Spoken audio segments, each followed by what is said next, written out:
کہ military establishment کی یہ خواہش تھی کہ اگر یہ سارے گروپ مل کے آئے ہو سکتا ہے کہ وہ پاکستان کے انٹرسٹ کے خلاف جائیں، تو اس لیے وہ گل بدین حکمت یار کو سپورٹ کرتے تھے۔ ملٹری نے 1989 میں آپریشن جلال آباد لانچ کیا ISI ہیڈ کی سربراہی میں، جنرل حمید گل کی سربراہی میں۔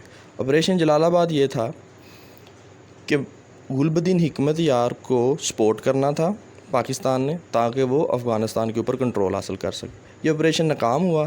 جب یہ آپریشن ناکام ہوا تو بینظیر نے جنرل حمید گل کو عہدے سے اتار دیا۔ اس کے کچھ ہی دیر بعد بینظیر کے خلاف ووٹ آف نو کانفیڈنس آ گئی۔ ووٹ آف نو کانفیڈنس سے پہلے ایک آپریشن مڈ نائٹ جیکال بھی ہوا۔ مڈ نائٹ جیکال یہ تھا کہ انٹیلیجنس بیورو جو کہ پرائم منسٹر کے نیچے کام کرتی ہے، اس کے ہیڈ نے ایک فون کال ٹیپ کی جس سے پتہ چلا کہ ISI آفیشل جو ہیں وہ اپوزیشن کو پیسے دینے کا کہہ رہے ہیں تاکہ وہ بینظیر کے کینڈیڈیٹ کو اپنے ساتھ، بینظیر کے MNA اور ممبر نیشنل اسمبلیز کو اپنے ساتھ ملا کے ان کی حکومت کے خلاف ووٹ آف نو کانفیڈنس لائیں۔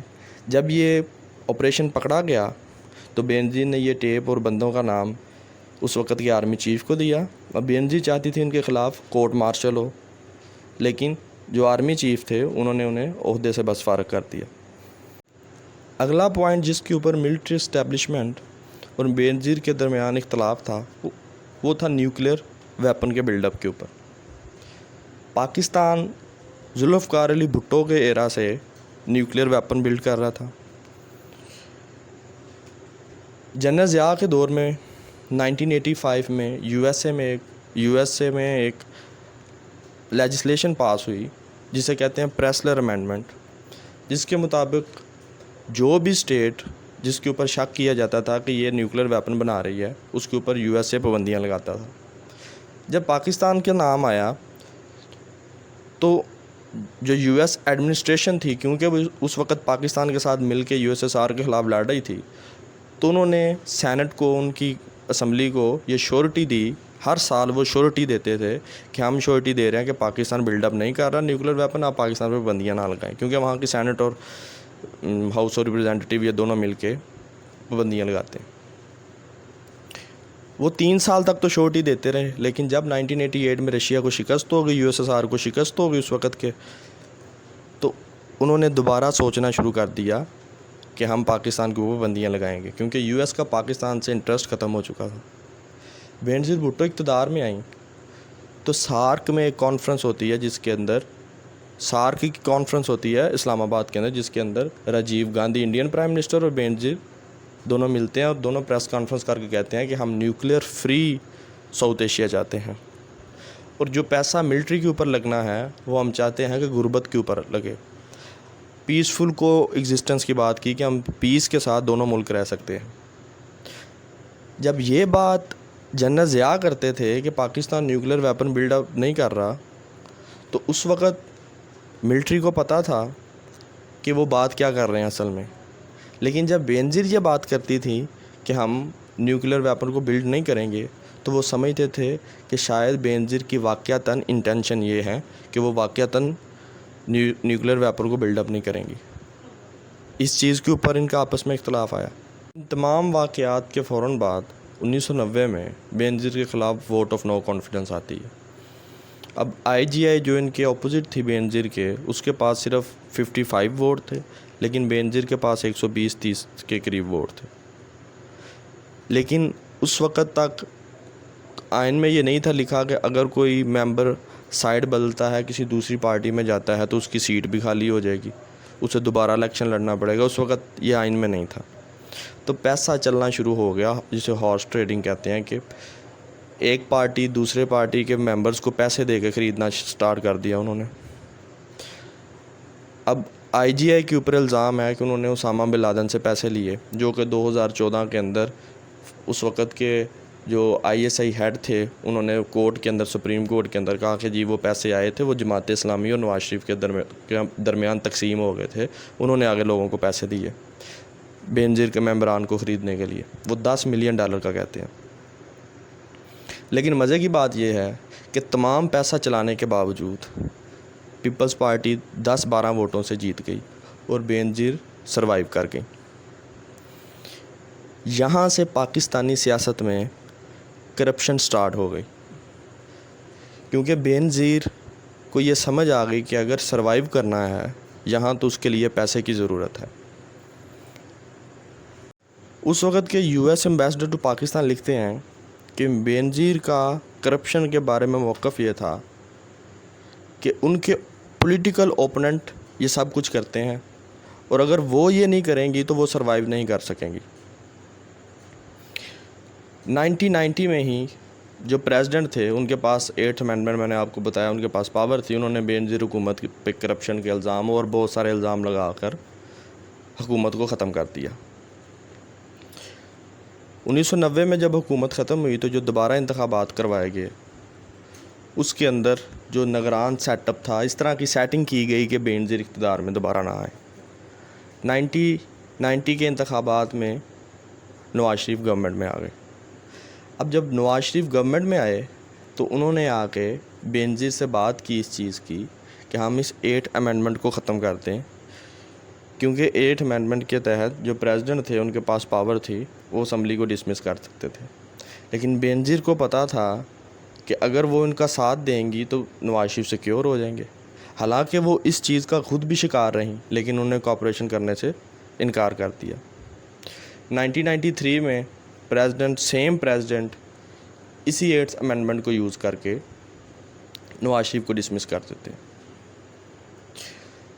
1993 کے انتخابات میں بے نظیر پھر آتی ہیں اور 1996 میں ان کا اپنا ہی لگایا ہوا پریزیڈنٹ سیم امینڈمنٹ کو یوز کر کے بے نظیر کو اقتدار سے اتار دیتا ہے۔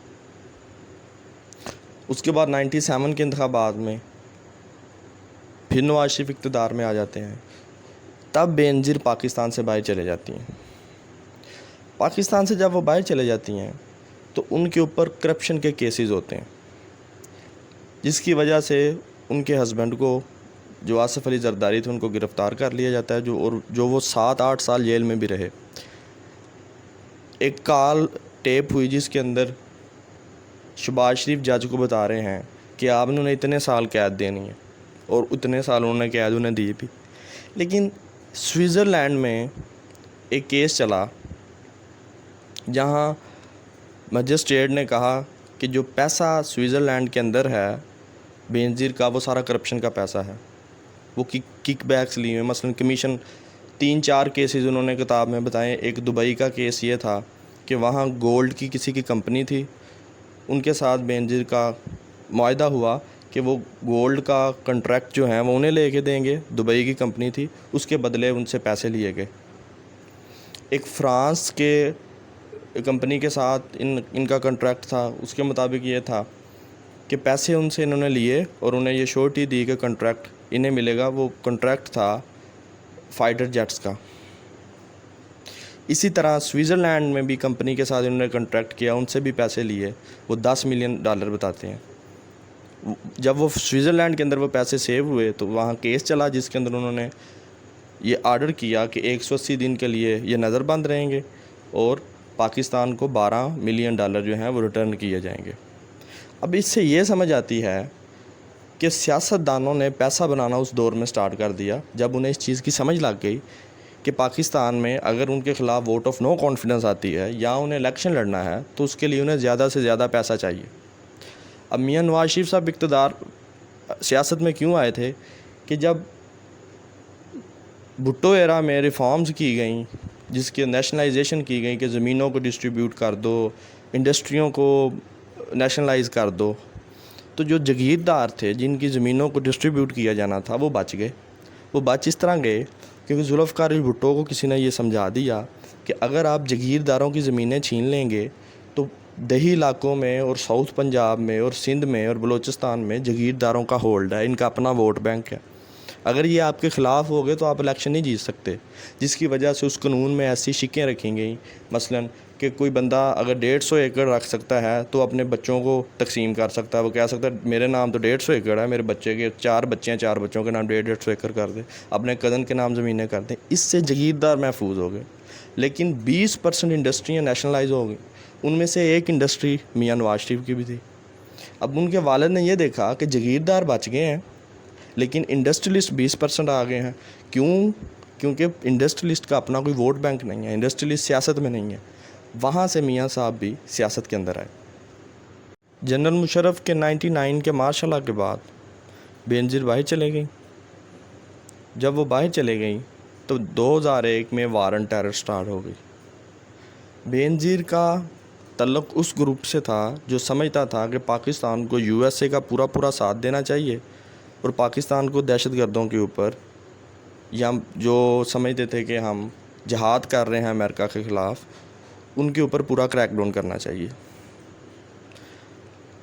وہاں بینظیر نے جب اس طرح کے بیانات دینے سٹارٹ کر دیے تو جو پاکستان کے اندر US کے خلاف لڑ رہے تھے وہ بینظیر کے خلاف ہو گئے. مثلا TTP, القاعدہ, یہ گروپ بینظیر کے خلاف ہو گئے. اس وقت کوئی پاکستان میں سیاستدان ان کے خلاف نہیں بول رہا تھا. انہوں نے USA کے اندر بیٹھ کے, UK میں بیٹھ کے ان کے خلاف بولنا سٹارٹ کر دیا. 2003 سے 2007 کے درمیان مشرف اور بینظیر کے اندر معاہدے ہوتے رہے, جو کہ 2007 میں آخری معاہدہ طے پایا جسے ہم NRO کہتے ہیں. NRO یہ تھا, یہ USA اور UK نے معاہدہ کروایا تھا. اس معاہدے کے مطابق نیشنل ریکنسیلیشن آرڈر اسے کہا جاتا ہے.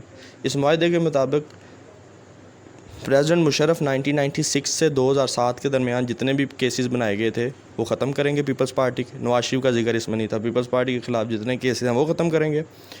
مشرف اس چیز سے پابندی ہٹا دیں گے کہ ایک انسان 2 دفعہ پرائم منسٹر بن سکتا ہے, کیونکہ 2 دفعہ پرائم منسٹر بینظیر بن چکی تھی, اس لیے وہ تیسری دفعہ بننا چاہتی تھی. اور جو بینظیر نے ان کے ساتھ معاہدہ کیا وہ یہ کیا کہ انتخابات جب ہوں گے اگر وہ جیت جاتی ہیں تو وہ مشرف کو پریزیڈنٹ کنٹینیو رکھیں گی.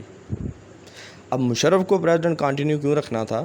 USA چاہتا تھا کہ بینظیر پہلے ہی امریکن سائڈ کی بات کر رہی ہیں کہ کریک ڈاؤن سخت کیا جائے, زیادہ ڈرون اٹیک کیے جائیں, ان کے خلاف زیادہ سختی سے نپٹا جائے, اور مشرف پہلے ہی USA کے حامی تھے تو وہ چاہتے تھے کہ یہ دونوں مل کے کام کریں, یہ US کے انٹرسٹ کے اندر ہیں. لیکن جب بینظیر پاکستان کو واپس آئیں تو ان کے اوپر واپسی آتے ہی کراچی میں ایک اٹیک ہو گیا جو کہ TTP نے کیا, جس کے اندر 160 کے قریب لوگ مارے گئے. لاسٹ اٹیک ان کے اوپر 2007 میں لیاقت باغ میں ہوا. وہ اٹیک سے پہلے وہ بتاتی ہیں کہ ان کے پاس ISI ہیڈ آئے, انہوں نے بتایا کہ آپ کے اوپر اٹیک ہو سکتا ہے, آپ باہر نہ آ جائیں. وہ کہتی ہیں میں نے انہیں جواب دیا جب آپ کو پتہ ہے کہ میرے اوپر اٹیک ہو سکتا ہے تو آپ میری سیکیورٹی بہتر کریں, جس کا جواب انہوں نے یہ دیا کہ ہم اپنی پوری کوشش کریں گے. لیکن جب وہ جلسہ کر کے باہر نکلیں تو گاڑی کے اندر سے وہ اوپر ہو کے انہوں نے کارکنان کے نعروں کا جواب دینے کی کوشش کی جہاں ان کو گولی لگ گئی. اب گولی لگنے کے بعد والا سین دیکھنے والا ہے کہ جب ان کو وہ ہاسپٹل لے کے جا رہے تھے پیچھے کوئی سیکیورٹی نہیں تھی, کیونکہ وہاں بلاسٹ بھی ہوا تھا تو ان کی گاڑی کے جو ٹائر تھے وہ بھی پنچر تھے. 2-4 منٹ انہیں انتظار بھی کرنا پڑا, اور شیری رحمان جو پیپلز پارٹی کی ان کی گاڑی آئی تو وہ پھر انہیں لے کے گئے. جہاں یہ انسیڈنٹ ہوا 1.5 گھنٹے بعد وہ سارا سین انہوں نے وہاں سے واش کروا دیا. اس کے فوراً بعد حکومت نے ایک ٹیپ ریلیز کی جس کے اندر بیت اللہ مسعود, ایک بندے سے بیت اللہ مسعود TTP تحریک طالبان پاکستان کے ہیڈ ہیں. تحریک طالبان پاکستان آرگنائزیشن 2007 میں بنی جب لال مسجد کے اوپر اٹیک ہوا, یہ ایک الگ ہسٹری ہے. وہ ایک بیت اللہ مسعود مبارکباد دے رہے ہیں دوسرے پرسن کو کہ ہم نے یہ ٹارگٹ اچیو کر لیا. شکریہ.